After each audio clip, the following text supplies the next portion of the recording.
If you haven't had an opportunity to watch Obi-Wan Kenobi, stop listening now, major spoilers, here we go. Ladies and gentlemen, man, now listen, I grew up on episodes 1, 2, and 3. That was my Star Wars. Wasn't the OG Star Wars, had nothing to do with 77, had nothing to do with A New Hope, had nothing to do with Empire Strikes Back, had nothing to do with any of it.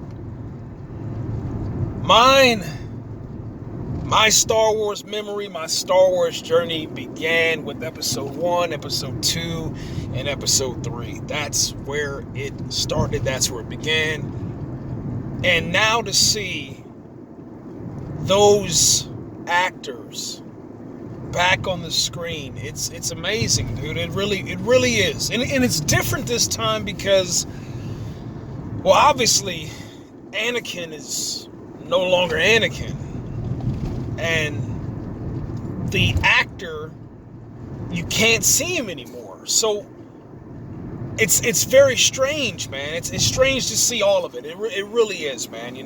Besides the flashbacks, that's the only time that you get to see him in his original form. Before he went Super Saiyan. And man, I've wanted this. I've needed this in my life ever since Rogue One, and to see it on episode 3, man, and to get a taste of it, from episode 1 and 2 for Obi-Wan Kenobi, it's just insane, man. But episode 3 is by far it's the dopest episode. It blows out the Mandalorian. It blows away every freaking show, man. Bad Batch, all of them, man. It doesn't matter, man. Obi-Wan Kenobi right now, it's the show to beat. It's the standard. It's beautiful, man. It's a beautiful story, It's crazy, number one, to see, the master, losing, being defeated by the student. And then to also just see the fear inside of Obi-Wan Kenobi, man. Like he knows, man, like, damn, man, I should have stopped it when I had a chance, or I should have, instead of giving him mercy and showing him mercy, I should have done something else. I should have taken his life like he took, so many others, And man, I start thinking about it. I'm like, obviously, if Obi-Wan Kenobi would have made a different decision, we wouldn't have, Obi-Wan Kenobi the series. But to see them follow along, and then to understand that, the story takes place 10 years after those events. And so for 10 years, Darth Vader has just held in that anger and that frustration.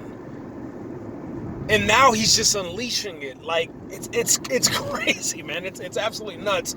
And then to know that they have 10 years worth of stories that they can tell and go back and introduce new Jedi and all sorts of stuff. It's nuts, man. Like, it really is nuts, man. And what I love about the series is, like, they're bold enough to go in a new direction. They're bold enough to introduce new characters. They're bold enough to introduce new villains. They're bold enough to take out some people that you've been waiting to see for a long time on film, in live action, and they do it, And then they do it with the support of the actual actor, and they don't look back. But I loved it, man. I love seeing I love seeing the cast that included the daughter of Obi-Wan Kenobi, the actual daughter, and her line was, I was someone's daughter before too. And when she said it, dude, I broke down.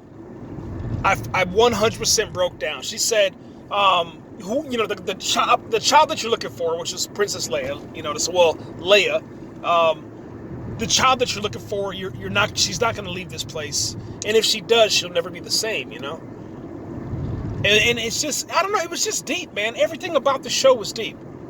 And then, it was pretty cool to kind of see, like, people that chose to go to the dark side actually get their redemption story too. It's like, not everyone's destiny is just, laid out in front of them, they have an opportunity to change and to go with, the a different side of the force, man. You know what I'm saying? Like it's amazing, man. And another thing that's amazing is that Obi-Wan Kenobi, he still has the connection with the force, but he's no longer like that crazy Jedi master. He's just, a seasoned veteran, but he's like, he needs practice, man. If he's gonna defeat, well, obviously we know he can't defeat Darth Vader, but if he's going to stand a chance of surviving the wrath of Darth Vader, he needs some practice, man. So my thing is, I hope that, I don't know. I'm trying to figure out, if maybe they can bring in Yoda. I mean, I guess I want Yoda because Grogu's getting all the attention right now. And, to have that 10-year span and then understanding where the Clone Wars fits in at, it's like, dude, man, there's got to be an opportunity for, either his original master to come back or for Yoda to pop in there. Something's got to happen. And I don't know, it's just, it just blows my mind, man. I was worried about Disney for a while. A lot of stuff just wasn't working out for them. I'm not going to mention the other show at all because, I'm only on episode 3 of that show, and I can't get into it, man. I'm trying my hardest, but I just can't. I mean, it's beautiful. Beautiful show, beautiful cinematography, amazing special effects, amazing costume design and set design, but man, the writing is just absolutely terrible. And then the main actor, it's too much, man. It's too much, man. I mean, I don't think he actually even thought that he would ever return to the role. So he's completely out of shape, and it's just, I can't do it no more. I can't sit there and watch it and put myself through that.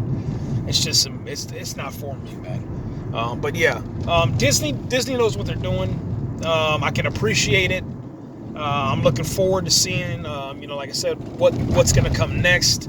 They have a whole bunch of stuff, guys. Whole bunch of TV shows.